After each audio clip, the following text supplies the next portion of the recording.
తర్వాత నిన్ననే మీరు ప్రెడిక్ట్ చేశారు ఇవాళ రేపు కొంత అప్రమత్తంగా ఉండాలి, శుక్రవారం వీకెండ్ కూడా కాబట్టి కొంత అప్రమత్తంగా ఉండాలి, జ్యుడిషియస్గా ఉండాలి ఎడ్యుకేట్ చేసుకోవడంలో అని చెప్పారు. కోలుకున్నాయి. ఇది శుభ పరిణామంగా చూడవచ్చునంటారా? అంటే వాళ్ళకి ఏదో ఒక అంటే మార్కెట్ అంత భారీగా కరెక్షన్ జరిగిన తర్వాత ఒక చిన్న పుల్ బ్యాక్ రావడం అన్నది ఇట్స్ ఏ కామన్ థింగ్. అది దాన్ని బేస్ చేసుకుని మనం మార్కెట్ లో మళ్ళీ ఇక్కడితో ఆగిపోయింది, ఇక్కడ నుంచి మళ్ళీ అప్ ట్రెండ్ స్టార్ట్ అయిపోతుంది అని అనుకోవడానికి అయితే మనకి ఏమి కన్ఫర్మేషన్ అయితే ఏమీ లేదు.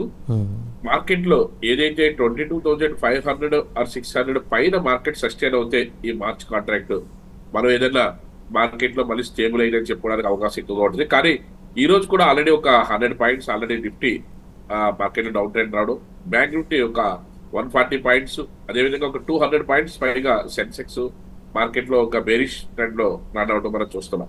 కాబట్టి ఏంటంటే ఏదైతే బల్తి పడినప్పుడు పైనుంచి బాగా పడినప్పుడు ఏదైతే ఒక బౌన్స్ బ్యాక్ అవుతుందో అలా మార్కెట్ కూడా మార్కెట్ క్రాష్ అయినప్పుడు ఒక బౌన్స్ బ్యాక్ కింద లెగడమే తప్ప మార్కెట్ లో ఇంకా అంత పొటెన్షియల్ అయితే కనిపించట్లేదు. దానికి రీజన్స్ వేరియస్ రీజన్స్ ఏమైనప్పటికీ కూడా మనకి కనిపిస్తున్న దాంట్లో ఫ్రంట్ లైన్ లో అయితే టెక్నికల్ పాయింట్ ఆఫ్ వ్యూ అయితే మాత్రం కరెక్షన్ కి ఇంకా ఎక్కువ అవకాశం ఉంది.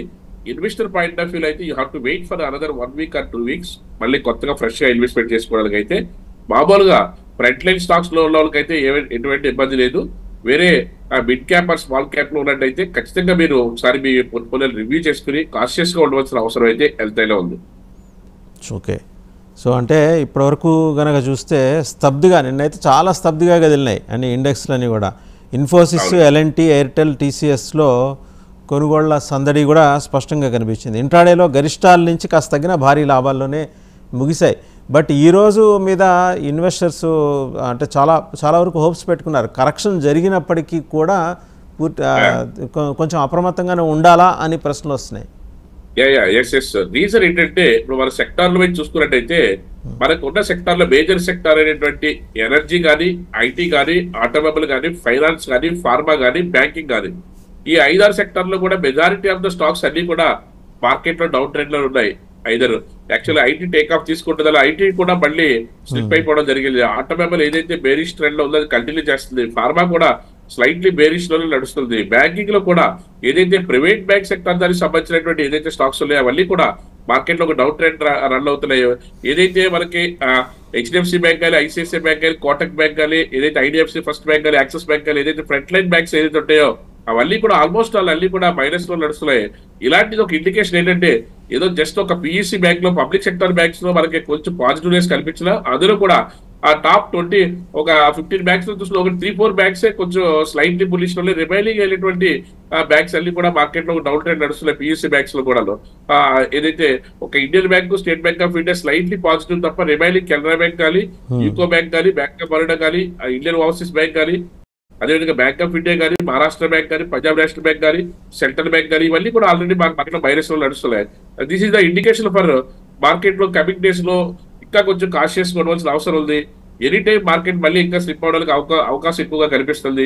22,000 బ్రేక్ చేసుకుని మార్కెట్ లో ఒకవేళ అక్కడ కానీ స్లిప్ అవుతే అక్కడి నుంచి మళ్ళీ 500-600 పాయింట్లు ఒక కపుల్ ఆఫ్ వీక్స్ మళ్ళీ మార్కెట్ లో డౌన్ ట్రెండ్ కనిపిస్తుంది టెక్నికల్ పాయింట్ ఆఫ్ వ్యూలో. ఒకవేళ ఏదైనా ఫండమెంటల్ కరెక్షన్ జరిగితే మనం ఏం చేయలేదు తప్ప మామూలుగా టెక్నికల్ పాయింట్ ఆఫ్ వ్యూ అయితే మాత్రం మార్కెట్ అయితే కొంచెం డౌన్ ట్రెండే కనిపిస్తుంది. అంటే కన్వెన్షన్ మోడ్లో కనుక చూస్తే 2-3 వారాలు అయితే అప్రమత్తంగా ఉండాల్సిన పరిస్థితే. డెఫినెట్ గా. సో మరి ఈ పరిస్థితుల్లో సార్ అంటే ఒక స్పెసిఫిక్ క్వశ్చన్ ఫ్రమ్ ఇది మెయిల్లో వచ్చింది. ఎనర్జీ సెక్టర్ మీద ఫోకస్ పెట్టడం మొదలెడితే కనుక దేని మీద పెడితే బాగుంటుంది?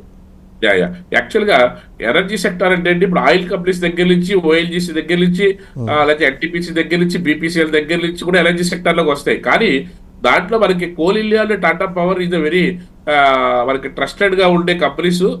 ఎస్పెషల్లీ ఫస్ట్ ఆదాని గ్రీన్ లేకపోతే ఆదాని ఎనర్జీ సెక్టర్ ఇవన్నీ ఉన్నాయి. కానీ ఎస్పెషల్లీ మీరు అడిగిన దాంట్లో ఒకవేళ ఎనర్జీ సెక్టర్ లో వాళ్ళకి ఇంట్రెస్ట్ ఉంటే Tata power and coal India దాంట్లో మనకి ఇన్వెస్ట్ చేసుకోవచ్చు. రిలయన్స్ లాంటిది కూడా ఎనర్జీ సెక్టర్ లోకి వస్తుంది. కానీ ఏంటంటే కొంచెం ప్రైస్ కొంచెం బిగ్ వే ఉంటుంది కాబట్టి చిన్న ట్రేడర్స్ అయినా సరే కొంచెం కంఫర్టబుల్ గా, సైకలాజికల్ గా కూడా మంచి కంపెనీగా మన టాటా పవర్ ని, కోల్ ఇండియాని, పవర్ గ్రిడ్ ని ఇలా దాంట్లో మనకి ఇన్వెస్ట్ చేసుకుంటే సేఫెస్ట్ జోన్ లో ఉన్నట్టుగా అవుతుంది. ఒకవేళ మార్కెట్ ఏదైనా కరెక్షన్ వచ్చిన సరే స్పీడ్ గా రికవర్ అవ్వడానికి ఎక్కువ అవకాశం ఎక్కువగా ఉంటుంది. ఓకే. నెక్స్ట్ సార్ ఐటీ సెక్టర్కి వచ్చేప్పటికి యా యా ఐటీ సెక్టర్ వచ్చరికి ఒక టీసీఎస్ ఆల్రెడీ మనకి టేక్ ఆఫ్ అవుతుంది అని కూడా చెప్పావు. అలాంటి దాంట్లో మనకి తీసుకోవచ్చు. రిమైనింగ్ దాంట్లో చూసుకున్నట్టయితే కొంచెం మార్కెట్ లో కొంచెం కంగారు పడతాం కన్నా 1 or 2 weeks ఆగటమే బెటర్. ఇందులోనూ ఏదైతే మనకి విప్రో కానీ అదేవిధంగా టెక్నాలజీలో కానీ హెచ్సిఎల్ టెక్నాలజీస్ లో కానీ ఇలాంటి వాటిలో మనం ఇప్పుడైనా సిప్ మోడల్ ఎక్యుమిలేట్ చేసుకోవచ్చు. ఎనీహో ఒక 1 or 2 weeks ఆగితే మార్కెట్ స్టేబుల్ అయ్యే అవకాశం అయితే కనిపిస్తుంది. ఓకే, సో ఇది ఐటీకి సంబంధించి. ఇక automobile and AI, artificial intelligence. Automobile లో మనం ఏదైతే లాస్ట్ 4-5 months గా ఏదైతే ర్యాలీ చేస్తుందో దాంట్లో మెజారిటీ ఆఫ్ ద కంపెనీ చూసుకుంటే ఆటోమొబైల్ కంపెనీసే. ఎందుకంటే ఆటోమొబైల్ లో గేమ్ చేంజింగ్ అయినటువంటి ఏఐ టెక్నాలజీ ఎవరైతే ఉపయోగిస్తున్నారో, 2 wheelers లో అయితే టీవీఎస్ మోటార్స్, 3 wheelers లో అయితే బజాజ్ ఆటో, అదేవిధంగా రిమైనింగ్ మారుతి, అది M&M, ఇవన్నీ కూడా మనకి వెహికల్ వైజ్ మనకి ప్రోగ్రెసివ్ ఉంది. అదేవిధంగా ఆటోమొబైల్ కాంపోనెంట్స్ దాంట్లో కూడా మనకి ఏదైతే మనకి మదర్సన్ సుమి కానీ, అదేవిధంగా భారత్ ఫోర్జ్ కానీ, అదేవిధంగా అశోక్ లైలాండ్ కానీ, ఇవన్నీ కూడా మార్కెట్ లో మనకి ఆటోమొబైల్ సెక్టర్ లో మనకి ఏ స్టాక్ తీసుకున్నప్పుడు కానీ ఎస్పెషల్లీ ఐషర్ మోటార్స్ కూడా more than 30%, more than 40% return ఇచ్చి, ఒకవేళ ఇలాంటి దాంట్లో మార్కెట్ లో కరెక్షన్ జరిగినప్పుడు మాత్రం రెడీగా ఉండి టాటా మోటార్స్ లాంటి దాంట్లో కానీ, ఎందుకంటే టాటా దాంట్లో ట్రస్టెడ్ గా మనం చాలా కంపెనీస్ చెప్తున్నాం. అందులో ఆటోమొబైల్ అడిగారు కాబట్టి ఆటోమొబైల్ టాటా మోటార్స్, 3 wheelers నుంచి బజాజ్ ఆటో, 2 wheeler నుంచి టీవీఎస్ మోటార్స్ మనం ఎస్పెషల్లీ మనం రికమెండ్ చేస్తున్నాం. ఎందుకంటే ఇట్స్ ప్రోగ్రెస్ గా టీవీఎస్ మోటార్స్ ఏదైతే హీరో మోటార్స్ కన్నా కొంచెం ప్రోగ్రెస్ ఉన్న స్టాక్ అది. ఎందుకంటే 2 wheeler లోనూ ఎలక్ట్రికల్ వెహికల్స్ తీసుకొచ్చి కొంచెం ప్రోగ్రెస్ గా ముందుకెళ్తున్న వాళ్ళు ఆటోమొబైల్ లో మనం టీవీఎస్ మోటార్ని మనం రికగ్నైజ్ చేసుకోవచ్చు. టీవీఎస్ అయితే మీరు గడిచిన 4-5 సెషన్స్ నుంచి అడ్వకేట్ చేస్తూ వస్తున్నారు. అంటే డిస్పైట్ దిస్ డౌన్ఫాల్, ఈ డౌన్ ట్రెండ్ ఉన్నప్పటికీ కూడా టీవీఎస్లో ఇన్వెస్ట్ చేసుకోవచ్చా? ఇది ఒక ప్రశ్న. అంటే ఎందుకంటే TVS Motors already last year అంతా మంచి పెర్ఫార్మెన్స్ చేసిన తర్వాత అంటే ఒక 2300 రూపీస్ తగ్గింది, 2100, ఒక 200 కరెక్షన్ లో ఉంది. అంటే ఇది మళ్ళీ టేక్ ఆఫ్ అవుతే మళ్ళీ మనకి స్టాక్ క్యాచ్ చేయడం కష్టం కాబట్టి ఈ 2100 పైన మనకి మార్కెట్ లో ఎక్కడ మనకి బై చేసుకున్నప్పుడు కూడా మనకి దీంట్లో వచ్చి టేక్ ఆఫ్ అవడానికి మంచి స్కోప్ ఉంది. కాబట్టి ఇలాంటి డౌన్ ట్రెండ్ లో ఏదైనా క్యాష్ చేసుకునే స్టాక్ ఏదైనా ఉందనుకుంటే దాంట్లో మనం దీన్ని కూడా మనం కన్సిడర్ చేయడానికి అవకాశం అయితే ఎక్కువగా ఉంటుంది. దీన్ని మనం ఎస్పెషల్లీ మనకి ఏదైతే అక్టోబర్ రేంజ్ లో మనం దీన్ని ఏదైతే 1000 రూపీస్ దగ్గర రికమెండ్ చేస్తే ఇది ఆల్మోస్ట్ మనకి ఇది 2300 వరకు ట్రేడ్ అవుతుంది జస్ట్ విత్ ఇన్ 4-5 months లోనే. ఏదైతే చిన్న కరెక్షన్ ఏదైతే ఇప్పుడు 2300 దగ్గర నుంచి లాస్ట్ ఒక 1 week లో చిన్న కరెక్షన్ ఏదైతే వచ్చిందో దాన్ని మనం క్యాష్ చేయమని చెప్తున్నాం ఇప్పుడు అంతే. 4 wheeler సెగ్మెంట్ లో అండి M&M కానీ లేకపోతే మారుతి కానీ, మారుతి ఏదైతే ఒక చిన్న కరెక్షన్ ఏదైతే వచ్చిందో దాన్ని మనం క్యాష్ చేసుకునే విధంగా మారుతి ఆటోమొబైల్ దాంట్లో ఇంట్రెస్ట్ ఉన్న వాళ్ళు ఈజీగా చేసుకోవచ్చు. ఎందుకంటే మనం లాస్ట్ ఒక 1 month బ్యాక్ మనం చెప్పుకున్నాము 10,000 బ్రేక్ అయిన తర్వాత 10,000 పైన మీరు ఎక్కడైనా సరే మనం any dip you can buy అని చెప్పాము. అది 11,100 వరకు కూడా, అంటే 1100 పాయింట్స్ అయితే మార్కెట్ లో టేక్ ఆఫ్ తీసుకుంది. ఈ రోజు కూడా ఇప్పుడు 11,300 నడుస్తుంది. 11,300 లో you can buy and hold. ఏ విధంగా వెళ్ళినా సరే మార్కెట్ లో మీకు మంచి ప్రాఫిట్స్ వచ్చే అవకాశం అయితే ఎక్కువగా ఉంది. రైట్. అయితే ఇక బ్యాంకింగ్ సెక్టర్ సంబంధించి మీరు ఇంట్రొడక్షన్లోనే చెప్పారు, అంత నిరాశాజనకంగానే ఉంది. 2-3 వారాల దాకా ఏమీ చెప్పలేని పరిస్థితి. అంటే ఎక్కడో ఒక చోట ఫలానాది ఐడెంటిఫై చేసుకోండి అని చెప్పే అవకాశం ఈ 2-3 రోజులు, అంటే రేపు ఎల్లుండి ఎలాగో సెలవు, మండే నుంచి ఏమన్నా వచ్చే అవకాశం ఉందా అని. యాక్చువల్గా ఏంటంటే ఇది 1 రోజు 2 రోజులు 4 నెలలు మార్కెట్ లో కంటిన్యూటీ పెరిగినటువంటి మార్కెట్ ఇదంతా కూడా. నవంబర్ దగ్గర నుంచి డిసెంబర్, జనవరి, ఫిబ్రవరి 4 months ఒకే స్ట్రెచ్ లో మార్కెట్ లో పెద్దగా ఎటువంటి ఒడిదుడుకులు లేకుండా మార్కెట్ లో మంచి రిటర్న్స్ ఇచ్చినటువంటి ఈ స్టాక్స్ ఇవన్నీ కూడా, బ్యాంకింగ్ కానీ, ఆటోమొబైల్ కానీ, ఫార్మా కానీ, ఇవన్నీ కూడా. ఎస్పెషల్లీ మనం ఇప్పుడు బ్యాంకింగ్ గురించి మాట్లాడుకుంటున్నాం. బ్యాంకింగ్ దాన్ని చూసుకున్నట్టయితే ఫర్ ఎగ్జాంపుల్ 4-5 months బ్యాక్ చూసుకున్నట్టయితే స్టేట్ బ్యాంక్ ఆఫ్ ఇండియా 530, 540 దగ్గర మనకు బ్రేక్అవుట్ వచ్చినటువంటి ఇచ్చాము. ఈ రోజున 700+, 780, 750 మధ్యలో నడుస్తుంది, ట్రేడ్ అవుతుంది state bank of India example గా మనం చెప్పుకుంటే. అలాంటి దాంట్లో ఒక కరెక్షన్, ఒక 40 పాయింట్ల నుంచి 50 పాయింట్లు కరెక్షన్ జరగడంలో పెద్ద ఇబ్బందికరమైన విషయమే కాదు. అదేవిధంగా యాక్సిస్ బ్యాంక్ కానీ, అదేవిధంగా ఐసిఐసిఐ బ్యాంక్ కానీ, కోటక్ బ్యాంక్ కానీ, ఇవన్నీ కూడా మార్కెట్ ర్యాలీలో అద్భుతంగా పార్టిసిపేట్ చేసినటువంటి బ్యాంక్స్. యాక్చువల్ గా ప్రైవేట్ బ్యాంక్స్ చాలా అగ్రెసివ్ గా ఉండటం అనేది కామన్ థింగ్. కానీ పబ్లిక్ సెక్టర్ బ్యాంక్స్ ఏదైతే అది గవర్నమెంట్ సపోర్ట్ ఉండొచ్చు, ఎలక్షన్ పాయింట్ ఆఫ్ వ్యూలో ఉండొచ్చు, ఏదైనప్పుడు కూడా మార్కెట్ ఈ 4 months 6 months లోపల పబ్లిక్ సెక్టర్ బ్యాంక్స్ చూపించినటువంటి పెర్ఫార్మెన్స్ గతంలో ఎప్పుడు కూడా చూపించినది ఈ బ్యాంక్స్ ఎప్పుడు కూడా. అలాంటి బ్యాంక్స్ లో కూడా మార్కెట్ లో ఏదైతే ఒక 4 months నుంచి అద్భుతమైన ర్యాలీ జరిగిందో దానికి ఒక స్మాల్ బ్రేక్ పడిందని చెప్పుకోవచ్చు ఈ వీక్ జరుగుతున్నటువంటి కరెక్షన్ లో భాగంగా. అందుకనే బ్యాంకింగ్ సెక్టర్ లో మనం ఫ్రెష్ గా ఇన్వెస్ట్ చేయాలనుకున్నా, లేకపోతే ఇంకా టేక్ ఆఫ్ తీసుకుంటుందని అనుకున్నా కొంచెం ఆచితూచి మార్కెట్ లోకి వెళ్ళవలసిన అవసరం అయితే ఉన్నది. ఆల్రెడీ బ్యాంక్స్ అన్ని కూడా ఓవర్ బాట్ పొజిషన్ ఉన్నాయి కాబట్టి కొంచెం కరెక్షన్ జరగడంలో పెద్దగా మనం ఇబ్బంది పడవలసిన అవసరం అయితే ఏమీ లేదు. ఆల్రెడీ ఏదైతే మార్కెట్ లోను సెంట్రల్ బ్యాంక్ కానీ కెనరా బ్యాంక్ లాంటి స్టాక్స్ లో కూడా మనకి 50% అబోవ్ పెర్ఫార్మెన్స్ చూసినటువంటి రోజులు ఇవన్నీ కూడా. కాబట్టి బ్యాంకింగ్ సెక్టార్ లో మనకి ఏదైతే ఫ్రంట్ లైన్ స్టాక్స్ లో మీకు స్టేట్ బ్యాంక్ ఆఫ్ ఇండియా లాంటిలో కంటే మీకు ఫ్రంట్ లైన్ బ్యాంక్స్ లో కూడా మీ దగ్గర ఇన్వెస్ట్మెంట్ ఉంటే there is no issue, problem లేదు. మార్కెట్ లో అప్ అండ్ డౌన్స్ కామన్. ఎందుకంటే ఫ్రంట్ లైన్ స్టాక్స్ లో మార్కెట్ కరెక్షన్ కి గురైనప్పుడు కూడా మరి స్పీడ్ రికవరీ ఉంటుంది. అదే మీరు మిడ్ క్యాప్ స్మాల్ క్యాప్ లో పెడితే రికవరీ మాట అయితే మాత్రం మనం చెప్పలేము. ఎందుకంటే ఫాలోయింగ్ లో అన్నట్టు అది కూడా ఫాలో అవుతుంది. రికవరీ వచ్చినప్పటికి ఇయర్స్ ఆన్ ఇయర్స్ తినేసే అవకాశం ఎక్కువ ఉంటుంది. ఫ్రంట్ లైన్ లో అయితే ఆ ఇబ్బంది లేదు. మార్కెట్ లో ఫాల్ జరిగినప్పుడు మీరు అక్యుములేట్ చేసుకోవచ్చు, చేసుకోలేకపోయినా పర్వాలేదు.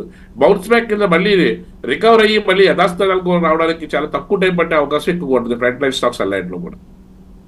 అయితే మరి అంటే బ్యాంకింగ్స్ సంబంధించి లీడ్ నడుస్తున్న వ్యవహారంలో ఇప్పుడు ఈ 2-3 వారాల పరిస్థితి ఏంటి? అంటే ఫ్రెష్గా ఇన్వెస్ట్మెంట్స్కి వెళ్ళొచ్చా? ఎగ్జిస్టింగ్ ప్యాటర్న్ కంటిన్యూ చేయొచ్చా? యాక్చువల్గా వాళ్ళకి ఇన్వెస్ట్మెంట్ పాయింట్ లో చూసుకున్నట్టయితే index is the face of the market. Index లో వాళ్ళు చూసుకున్నట్టయితే ఈ మార్చ్ కాంట్రాక్ట్ ఏదైతే నిన్నటి రోజులు ఏదైతే రికవరీ ఇచ్చిందో దాంట్లో మళ్ళీ 50% మళ్ళీ పడిపోతూ మార్కెట్ లో మళ్ళీ నిన్నటి లోన్ కూడా బ్రేక్ చేయడానికి రెడీగా ఉంది. ఇప్పుడు ఇది 22,100 బ్రేక్ చేసింది. ఇప్పుడు నిన్నటి రోజుల క్లోజింగ్ పాయింట్ దానికి వచ్చేటప్పటికి నిన్న ఏదైతే 22,256 దగ్గర బ్రేక్ క్లోజ్ అయిందో, ఏదైతే 300 వరకు వెళ్ళి 330 వరకు వెళ్ళి 250 దగ్గర క్లోజ్ అయింది. ఈ రోజు చూసుకున్నట్టయితే మార్కెట్ లో 22,100 దగ్గర నడుస్తుంది. అంటే ఒక కాలర్ లైన్ లో ఉన్నారండి, నెల్లూరు నుంచి మురళి గారు మాట్లాడండి. హలో, మాట్లాడండి మురళి గారు. మీరు మీ టీవీ వాల్యూమ్ మ్యూట్ చేసుకొని మాట్లాడండి. సార్ నమస్తే సార్. నమస్తే నమస్తే సార్, నేను నెల్లూరు నుంచి మురళిని సార్. అచ్చా నమస్తే సార్, చెప్పండి సార్ మురళి గారు. సార్ ఇది ఒలెక్ట్రా బై చేయొచ్చా, హోల్డ్ చేయొచ్చా? ఎస్ యాక్చువల్ గా ఒలెక్ట్రాలో ఒక డిప్ వచ్చింది కాబట్టి మీరు అడుగుతున్నట్టు ఉన్నారు. అవును సార్, హోల్డ్ చేయొచ్చు సార్ దీన్ని. ఒక్క నిమిషం చెప్తున్నావు.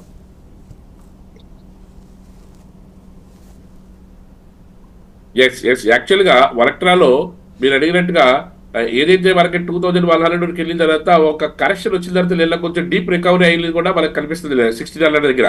అవును సార్. ఇది మీరు 1,850 1,900 దగ్గర మార్కెట్ కొంచెం సస్టైన్ అయ్యే అవకాశం ఉంటుంది ఈ స్టాక్. Okay sir. 1,900 పైకి క్లోజ్ అవుతే తప్ప అదర్వైజ్ అప్పుడే ఎంటర్ అవ్వద్దు. ఎందుకంటే ఒకవేళ ఈ కరెక్షన్లలో ఇంకో 200-300 పడిన తర్వాత 10-15 రోజులు కన్సల్టేషన్ అయిన తర్వాత మళ్ళీ 1,400-1,500 దొరికే అవకాశం కూడా ఉంటుంది. అలా కాదు, పొటెన్షియల్ ఉండి టేక్ ఆఫ్ అవుతాయి. టెక్నికల్ పాయింట్ ఆఫ్ వ్యూ చూసుకున్నట్టయితే 1,850 and 1,900 దగ్గర కొంచెం కన్సల్టేషన్ అయ్యే అవకాశం ఉంది. టేక్ ఆఫ్ అయితే మాత్రం you can hold. Okay sir, okay. Thank you sir. Automobile దానికి సంబంధించిన దాంట్లో ఎలక్ట్రికల్ వెహికల్స్ దాంట్లో మన వాసుదేవులు గారు మనం ఆల్రెడీ ఇది ఏదైతే నవంబర్ దగ్గర నుంచి మనం ఏదైతే రికమెండ్ చేస్తామో 1,300-1,200 దగ్గర నుంచి కూడా ఇది 2,100 వరకు కూడా మనకు మార్కెట్ లో మంచి ప్రాఫిట్స్ ఇచ్చింది. ఇది ఈ కరెక్షన్ లో భాగంగానే కాకుండా మామూలుగా ఓవర్ బాట్ ఉండడం వల్ల ఆల్రెడీ 2,100 వరకు వెళ్ళింది, 1,900 వరకు వచ్చింది. ఈ 2-3 రోజుల కరెక్షన్ లో ఇది 1,900 దగ్గర నుంచి 1,600 వరకు కూడా వచ్చింది. కానీ ఈ స్టాక్ లో పొటెన్షియాలిటీ అయితే ఖచ్చితంగా ఉంది. కానీ ఇది ఎక్కడి నుంచి టేక్ ఆఫ్ అవుతుంది అన్నది టెక్నికల్ పాయింట్ ఆఫ్ వ్యూలో మనకి అబ్జర్వ్ చేస్తే ఇంకా 1 or 2 days మార్కెట్ లో కరెక్షన్ ఉంటే కరెక్షన్ లో పార్టిసిపేట్ చేసే అవకాశం ఉంది. ఒకవేళ ఏదైనా ఇది స్టేబుల్ అవుతే మాత్రం 1,900 పైన మనకి ఇలాంటి స్టాక్స్ లో తీసుకున్నట్టయితే మీరు అన్న ఆర్టిఫిషియల్ ఇంటెలిజెన్స్ ఎలక్ట్రికల్ దానికి సంబంధించింది, ఆటోమొబైల్ సంబంధించింది, ప్లస్ ఆర్డర్ బుక్ చాలా క్లియర్ గా ఉన్నటువంటిది ఏదైతే ఎలక్ట్రికల్ బస్సెస్ దానికి సంబంధించినటువంటిది, ప్లస్ ఓన్ వెహికల్ కూడా తీసుకురావడానికి ఆల్రెడీ సక్సెస్ఫుల్ గా మార్కెట్ లో వచ్చారు. ప్లస్ తెలంగాణ గవర్నమెంట్ నుంచి కూడా మంచి ల్యాండ్ బ్యాంక్ కూడా వీళ్ళు కేటాయించడం కూడా జరిగింది. మార్కెట్ లో అయితే ఇలాంటి స్టాక్ కొంచెం ప్రోగ్రెసివ్ గా ఉండే అవకాశం ఉంది. కానీ ఇలాంటప్పుడు ఆపర్చునిటీగా తీసుకోవాలి. కానీ అది టెక్నికల్ బ్రేక్అవుట్ వచ్చిన తర్వాత ఎంటర్ అవుతుంది, దీంట్లో మనకి అధిక లాభాలు రావడానికి అవకాశం ఉంటుంది.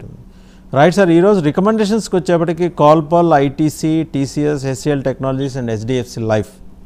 యాక్చువల్ గా మన రికమెండేషన్ కన్నా ముందు టెక్నికల్ పాయింట్ ఆఫ్ వ్యూలో మనకి కరెక్షన్ ఏ విధంగా ఉంటుంది అనేది ఒకసారి చూసుకున్నట్టయితే ఏదైతే 22,050 కింద కానీ మార్కెట్ ఇప్పుడు ఇక్కడ నుంచి ఒక 50 పాయింట్ స్లిప్ అయినా సరే నెక్స్ట్ వీక్ కూడా స్లిప్ అయి కింద కానీ క్లోజ్ అవుతే 22,000 కింద కానీ క్లోజ్ అవుతే నెక్స్ట్ వీక్ కూడా అలార్మింగ్గానే వాళ్ళు తీసుకోవచ్చు.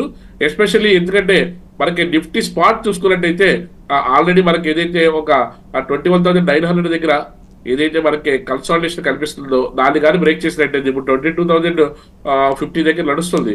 ఇక్కడ నుంచి ఒక 100 నుంచి 150 పాయింట్ కానీ కరెక్షన్ జరిగితే స్పాట్ కానీ అక్కడ నుంచి మళ్ళీ మనకి ఒక 900 పాయింట్ల వరకు కూడా కరెక్షన్ జరిగే అవకాశం కనిపిస్తుంది. కాబట్టి ఈ యొక్క ఫాల్ ఏదైతే ఉందో ఒక 150 పాయింట్లు అన్నది వెరీ క్రూషియల్. ఒకవేళ అలాంటిదే కానీ ఇవాళ ఏదైనా మార్కెట్ క్లోజ్ అయ్యే లోపల జరిగితే మాత్రం డెఫినెట్ గా ఇట్స్ అలార్మింగ్ నెక్స్ట్ వీక్ అంతా కూడా. అదేవిధంగా బ్యాంక్ నిఫ్టీ కూడా ఏదైతే మార్కెట్ లో 46,300 వరకు కూడా ఒక డౌన్ ట్రెండ్ వచ్చే అవకాశం ఉందో అది కంప్లీట్ చేసిన తర్వాత మార్కెట్ లో టేక్ ఆఫ్ అయ్యే అవకాశం ఉంది. ఎందుకంటే బ్యాంక్స్ కూడా అన్ని కూడా ఏదైతే వీక్ పెర్ఫార్మెన్స్ రిప్రజెంటేషన్ చేస్తాయో దాన్ని చూసి దానికి అనుగుణంగానే మనం మార్కెట్లోకి వెళ్ళవలసిన అవసరం అయితే ఉంది. రైట్. ఈరోజు రికమెండేషన్స్ దగ్గరకు వచ్చేప్పటికి సార్ కాల్ పాల్ జస్ట్ రికమెండేషన్ ఇచ్చే ముందుగా మనకి ఈ రోజున ఇంటర్నేషనల్ ట్రేడ్ చేసుకున్న వాళ్ళు ఎవరైనా ఉంటే వాళ్ళకి ఏదైతే ఎనర్జీ సెక్టార్ సంబంధించిన బీపీసీఎల్ కానీ కోల్ ఇండియా కానీ అదేవిధంగా ఇన్ఫోసిస్ ఐటీ సంబంధించిన ఇన్ఫోసిస్ కానీ ఇవన్నీ కూడా మార్కెట్ లో ఏదైతే కొంచెం డౌన్ ట్రెండ్ వస్తున్నాయో ఈ స్టాక్స్ లో మీరు ఇంటర్నేలో కానీ పార్టిసిపేట్ చేసినట్టయితే ఎస్పెషల్లీ M&M ఆటోమొబైల్ M&M అదేవిధంగా ఎనర్జీ సెక్టార్ సంబంధించినప్పటికీ బీపీసీఎల్ కోల్ ఇండియా అదేవిధంగా ఐటీ సంబంధించినప్పటికీ ఇన్ఫోసిస్ బ్యాంకింగ్ సంబంధించినప్పటికీ యాక్సిస్ బ్యాంక్ లో కూడా మనకి సెల్ సైడ్ అంటే బేరిష్ సైడ్ ఉంటే మీకు మంచి లాభాలు రావడానికి అవకాశం ఎక్కువగా ఉంటుంది. అదేవిధంగా ఈ రోజున మనం చేసినటువంటి రికమెండేషన్ లో మీరు ఏదైనా మార్కెట్ లో టేక్అప్ తీసుకున్న మనకి ఇన్వెస్ట్ చేసుకోవాలంటే మన కోల్గేట్ పామాల్ ని రికమెండ్ చేశాము. అది ఈ రోజున కూడా ఒక 16 రూపీస్ ప్లస్ లోనే ఉంది మనకి మార్కెట్ ఓపెన్ అయిన దగ్గర నుంచి. అదేవిధంగా ఐటీసీలో దాన్ని రికమెండ్ చేసాము. Irrespective of the market condition stock అయితే ఇండిపెండెంట్. సార్ ఒక కాలర్ లైన్ లో ఉన్నారు, ప్రకాష్ గారు కావలి నుంచి మీతో మాట్లాడతారు. ప్రకాష్ గారు మాట్లాడండి. సార్ నమస్తే సార్. నమస్తే సార్. నమస్తే సార్. నమస్తే. సిటీ యూనియన్ బ్యాంకు 150లో కొనున్నాం sir. City Union Bank CUB. ఇప్పుడు దాన్ని యావరేజ్ చేసుకోవాలా లేక అమ్మేయాలా అనే పరిస్థితి సార్. యాక్చువల్ గా ఇది యావరేజ్ కంటే అప్పుడే చేయొద్దండి. మీరు యావరేజ్ చేయాలనుకుంటే మీకు 136 పైన క్లోజ్ అవుతారే కానీ యావరేజ్ చేయొద్దండి దీంట్లో సార్. మీకు ఇది మీరు నిజంగా తీసుకుని ఉంటే లాస్ట్ అక్టోబర్ నవంబర్ లో ఈ రేట్ లో 125 రేట్ లో తీసుకుని ఉంటే మీరు 160 దగ్గర మీరు ఎగ్జిట్ అవ్వేవాళ్ళు. యాక్చువల్గా అయితే ఎంట్రీ కరెక్ట్ కాదు ఇది. ప్లస్ మీరు అంటే ఇలాంటి చిన్న ఇలాంటి బ్యాంక్స్ కన్నా మీరు ఇంకా మనకి దీంట్లో కెనరా బ్యాంక్ లాంటిదో కానీ లేకపోతే అంటే మన పబ్లిక్ సెక్టర్ బ్యాంక్స్ లోనే కెనరా బ్యాంక్ కానీ స్టేట్ బ్యాంక్ ఆఫ్ ఇండియా కానీ ఇలాంటి ఫ్రంట్ లైన్ స్టాక్స్ లోకి వస్తే మీకు ఎంత డ్రాస్టికల్ ఫాల్స్ కంటే ఇవన్నీ ఉండవండి. మీకు ప్రోగ్రెసివ్ గా ఉండే స్టాక్స్ తీసుకోండి. ఇది ఏంటంటే మార్కెట్ లో 120 దగ్గర నుంచి 160 వరకు వెళ్ళి మళ్ళీ 120 వరకు వస్తుందండి. మనకి టైం డిలే అవుతుంది. మన యొక్క అనుకున్న టార్గెట్స్ రీచ్ అవ్వలేము మనం. ఫ్రంట్ లైన్ స్టాక్స్ ఏదైతే మనం చెప్తున్నామో కెనరా బ్యాంక్ కానీ లేకపోతే యాక్సిస్ బ్యాంక్ కానీ లేకపోతే స్టేట్ బ్యాంక్ ఆఫ్ ఇండియా కానీ ఐసిఐసిఐ బ్యాంక్ కానీ అలాంటి ఫ్రంట్ లైన్ లో తీసుకుంటే క్వాంటిటీ తక్కువ వచ్చినప్పుడు పర్సెంటేజ్ ఆఫ్ మాత్రం గ్రోత్ అయితే మాత్రం బాగుంటుంది సార్. Right sir. ఇది మన ఐటీసీ కూడా మార్కెట్ లో ఏదైతే ఒక డ్రాస్టికల్ ఫాల్ నుంచి టేక్ ఆఫ్ అవుతుంది కాబట్టి దాన్ని మనం రికమెండ్ చేస్తాం. Above 400 you can by at any rate ITC. అదేవిధంగా టీసీఎస్ ఒకటి రికమెండ్ చేస్తాం. మార్కెట్ ఎంత డ్రాస్టికల్ కరెక్షన్ జరిగినప్పుడు కూడా లాస్ట్ 3-4 డేస్ నుంచి కూడా టీసీఎస్ ఏదైతే 4,100 దగ్గర నుంచి మనం రికమెండ్ చేసిన దగ్గర నుంచి ఇప్పుడు 4,200 దగ్గర నడుస్తుంది. అంటే మార్కెట్ ఎంత ఫాల్ ఉన్నప్పుడు కూడా అన్ని పడుతున్నప్పుడు కూడా ఐటీ కూడా అంతా పడుతున్నప్పుడు కూడా టీసీఎస్ మాత్రం నిలబడింది. That is the power of technicals. అందుకే టెక్నికల్స్ రెస్పెక్ట్ చేస్తూ మన మార్కెట్ లో ముందుకెళ్తే మనకు మంచి ప్రాఫిట్ తీసుకోవడానికి అవకాశం ఎక్కువగా ఉంటుంది. అదేవిధంగా హెచ్సిఎల్ టెక్నాలజీస్ ఏదైతే మార్కెట్ లో ఏదైతే 60లో 80 1700 పైన కానీ మార్కెట్ సస్టైన్ అవుతే అక్కడ నుంచి మార్కెట్ లో ఒక ర్యాలీ తీసుకునే అవకాశం ఉంది. ఒకవేళ హెచ్సిఎల్ టెక్నాలజీస్ లో అయితే you have to wait for another 50 points పైన వస్తే మాత్రం మార్కెట్ లో వాళ్ళు ముందుకెళ్ళడానికి అవకాశం ఎక్కువగా ఉంటుంది. హెచ్డిఎఫ్సి లైఫ్ కూడా మనం ఏదైతే ఇక్కడ 590 or 600 దగ్గర నుంచి మనం రికమెండ్ చేస్తున్నామో అక్కడ నుంచి మార్కెట్ లో టేక్ ఆఫ్ అవుతుంది. ఈ రోజు కూడా 616 ట్రేడ్ అవుతుంది. మార్కెట్ లో ఇది ఏదైనా 620 పైన కానీ ఈ రోజు కూడా సస్టైన్ అవుతే నెక్స్ట్ వీక్ ర్యాలీ తీసుకోవడానికి అవకాశం ఎక్కువగా ఉంటుంది. సో ఈ రోజు రికమెండేషన్ సంబంధించి తర్వాత మీరు ఇందాక చెప్పారు టెక్నికల్స్ ని రెస్పెక్ట్ చేయటం. One has to how to educate. ఇప్పుడు ఇన్వెస్టర్ ఉన్నారు, ప్రాస్పెక్టివ్ ఇన్వెస్టర్ ఉన్నాడు, టెక్నికల్స్ ని ఎడ్యుకేట్ చేయడం ఎలా? అంటే టెక్నికల్స్ అంటే ట్రేడర్స్ యొక్క ఎమోషన్ రీడ్ చేయడమే.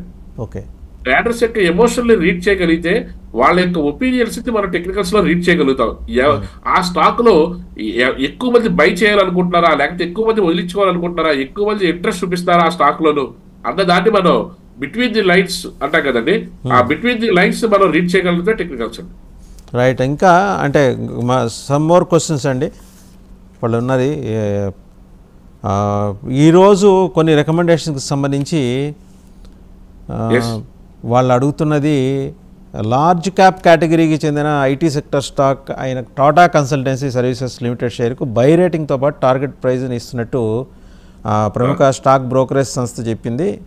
సో ఇది హౌ టు గో అబౌట్ అనే దాని మీద మనం లాస్ట్ 2 days నుంచి కూడా చెప్తున్నాం టీసీఎస్ ఇది టేక్ ఆఫ్ అయ్యే స్టాక్ అని.